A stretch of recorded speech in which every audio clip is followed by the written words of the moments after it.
반갑습니다. 타임 레버리지. 시간을 들여 막대한 수익으로 치환한다. 금요일이죠?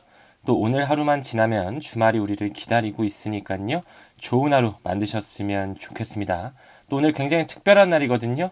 네, 저의 생일입니다. 네, 여러분들께서 더 행복한 하루 보내시면 좋지 않을까 생각하면서 오늘도 시청해주심에 대단히 감사드립니다.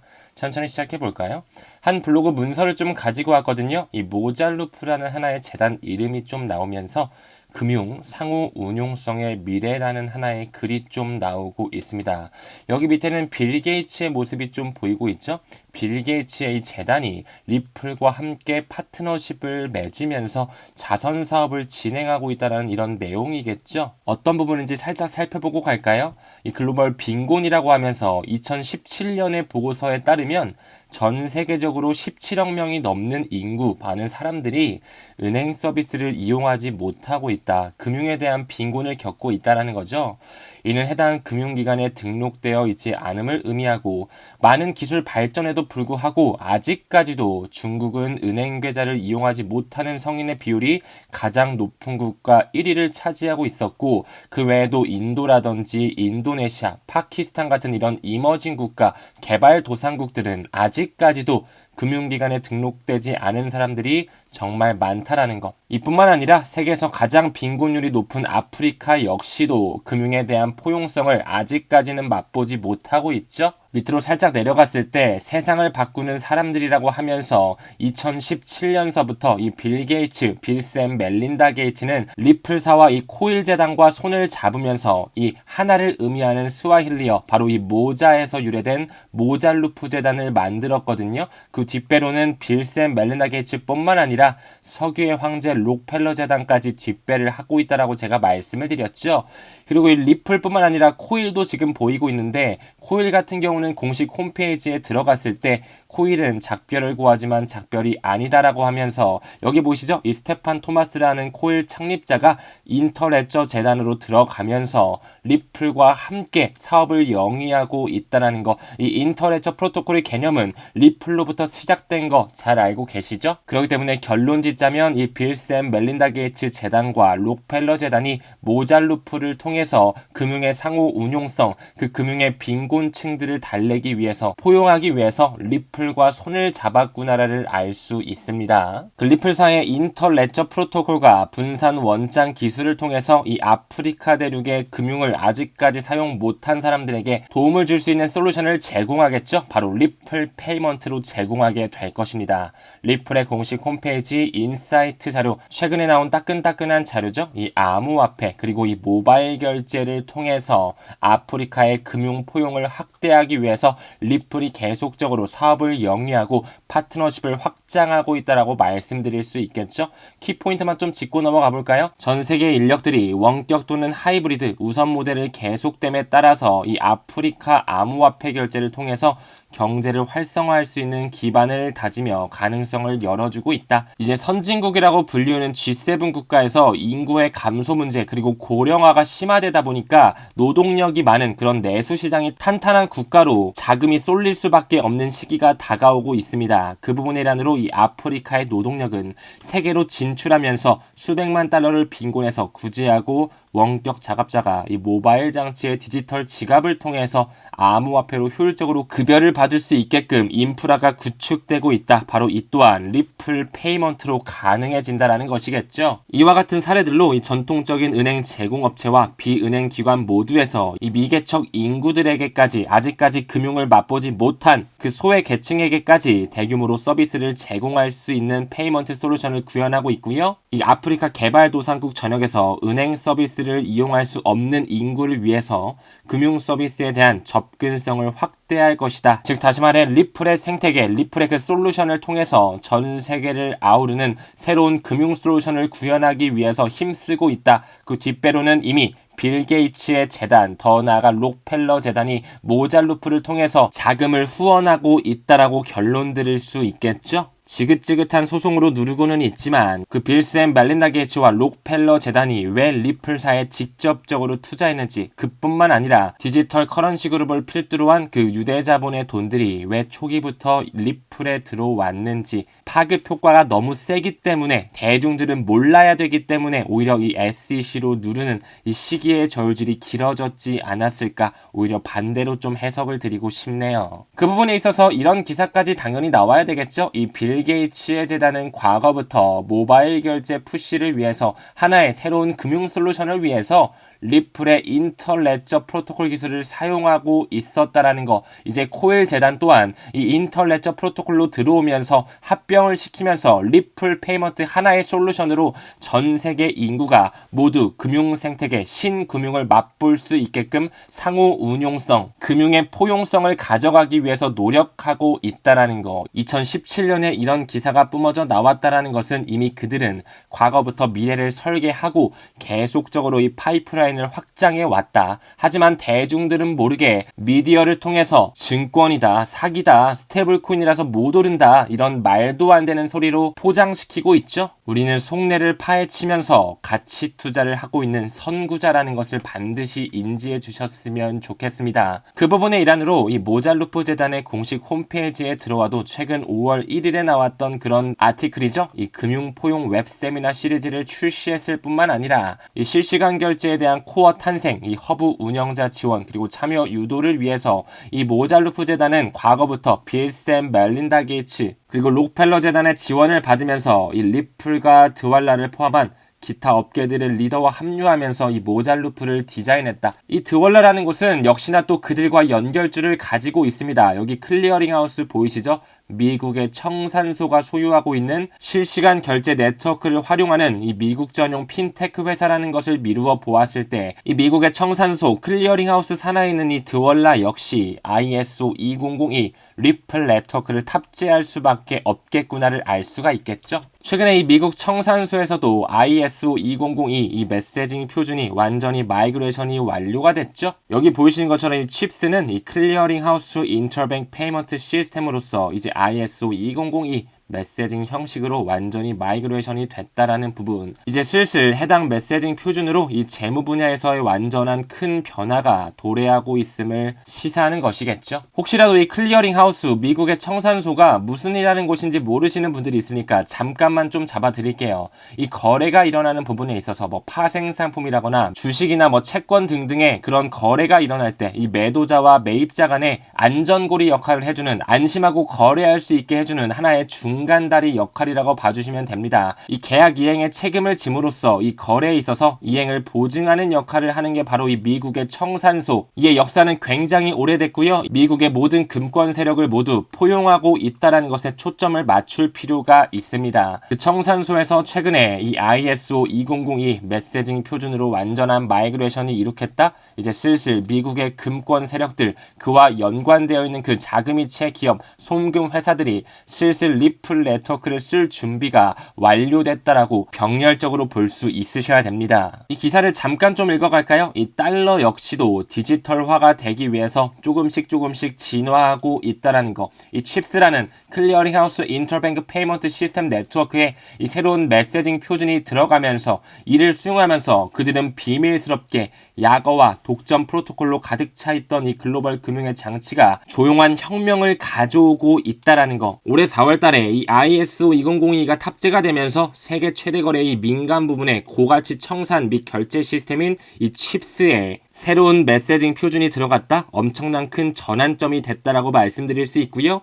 이것은 단지 또 다른 자금이체가 아니라 이는 국제금융의 조화를 간소화하기 위한 표준화된 언어인 이 ISO 2002 메시징 형식을 사용했기 때문에 새로운 지불 페이먼트가 시작됐다라는 것을 알리고 있죠. 우리는 조금 더 심도 있게 파볼 필요가 있습니다. 이 클리어링하우스 공식 홈페이지를 봤을 때 이 칩스의 효율성을 평가하기 위해 이 엄교환소를 위해 준비한 FNA 시뮬레이션이라고 나오고 있죠. 즉 다시 말해 이 청산소가 굉장히 보수적인 그런 집단인데 ISO 2002 메시징 표준을 마이그레이션 했단 말이야. 한 달 정도밖에 안 됐단 말이에요. 이제 슬슬 안정화 작업에 들어가고 있는데 이 FNA라는 곳은 미국의 고급 네트워크 분석 그리고 시뮬레이션을 시뮬레이션을 전문으로 하고 있는 이 기술 회사라고 제가 말씀을 드렸죠. 그 부분에 있어서 이 시뮬레이션 회사인 FNA가 실시한 검토에 따랐을 때 이 유동성을 활용하는 데 있어 매우 효율적이었더라는 이런 결론이 도출되었죠.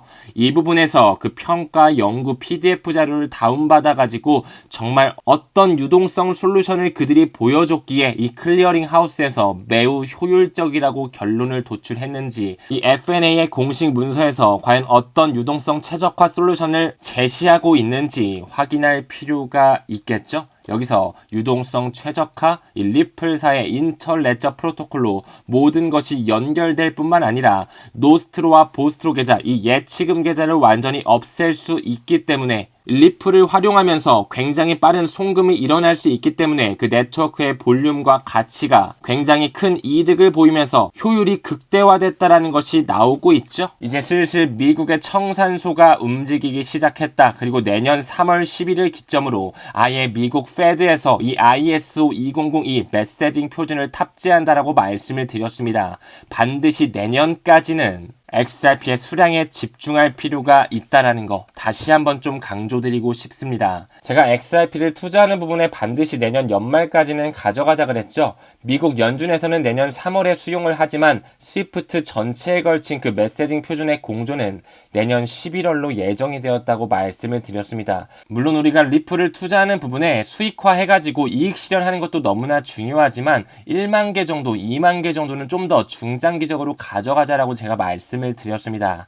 2030년이라는 이 지표가 괜히 나오는 게 아니라고 말씀을 드렸죠. 그들은 2030년까지 이 탄소 배출을 제로로 하기 위해서, 즉 환경 친화적으로 블록체인 생태계를 활성화시키기 위해서 미래 금융 포용성을 준비하고 있다라고 말씀을 드렸죠. 여기에도 이 빌 앤 멜린다 게이츠와 모잘루프 재단이 연관성을 가지고 있다는 것을 미루어 보았을 때 반드시 XRP는 우리가 2030년 더 나아가서 노후 자금까지 가져갈 수 있는 장기 플랜으로 동행을 해주시는 걸 권장드리고 싶습니다. 다음 기사 봤을 때 올해 이제 리플사가 달러와 1대1로 패깅되어 있는 이 스테이블 코인을 발표한다라고 선언했었죠. 과연 그 티커가 무엇이 될까요? 라는 그 질문에 USDR, USDX 이런 것 말고 RLUSD라는 새로운 티커가 나올 것으로 좀 조짐이 보이고 있거든요. 바로 이 리플의 RL을 따고 이 달러의 USD를 따서 이 RLUSD로 불릴 확률이 굉장히 높다. 지금 현재 서클사의 USDC, 테더사의 USDT가 있는 것처럼